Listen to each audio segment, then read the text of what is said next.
February 25th, 1957. A cold winter morning in the Fox Chase neighborhood of Philadelphia. Amidst the tangled undergrowth of a quiet, desolate forest, a discovery that would forever break hearts and haunt the city. A cardboard box, weathered and torn, lying carelessly on the forest floor. Inside, wrapped in a tattered blanket, was the lifeless body of a boy. A child whose name and story had been stolen by tragedy.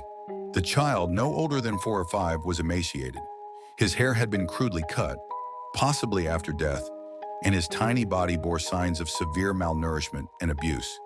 But who was he, and how did he end up here? The media called him the boy in the box, and his case quickly captured the public's attention. But for all the headlines, the questions far outweighed the answers. The world wanted to know, who was this little boy? The boy's identity became the greatest mystery.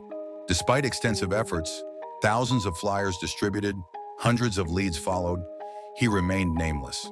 No family came forward, no missing child reports matched. It was as if he had been forgotten by everyone who should have loved him. Neighbors were questioned, hospitals and orphanages were contacted, yet each lead seemed to vanish into thin air. Investigators were left to piece together the puzzle with only fragments of evidence, each one more heartbreaking than the last. The autopsy revealed a grim story. The boy had suffered unimaginable pain before his death. Bruises covered his frail body, and his cause of death was determined to be blunt force trauma. He had endured a life no child should ever face. In 2003, a significant lead emerged. A woman identified only as M came forward with a chilling story.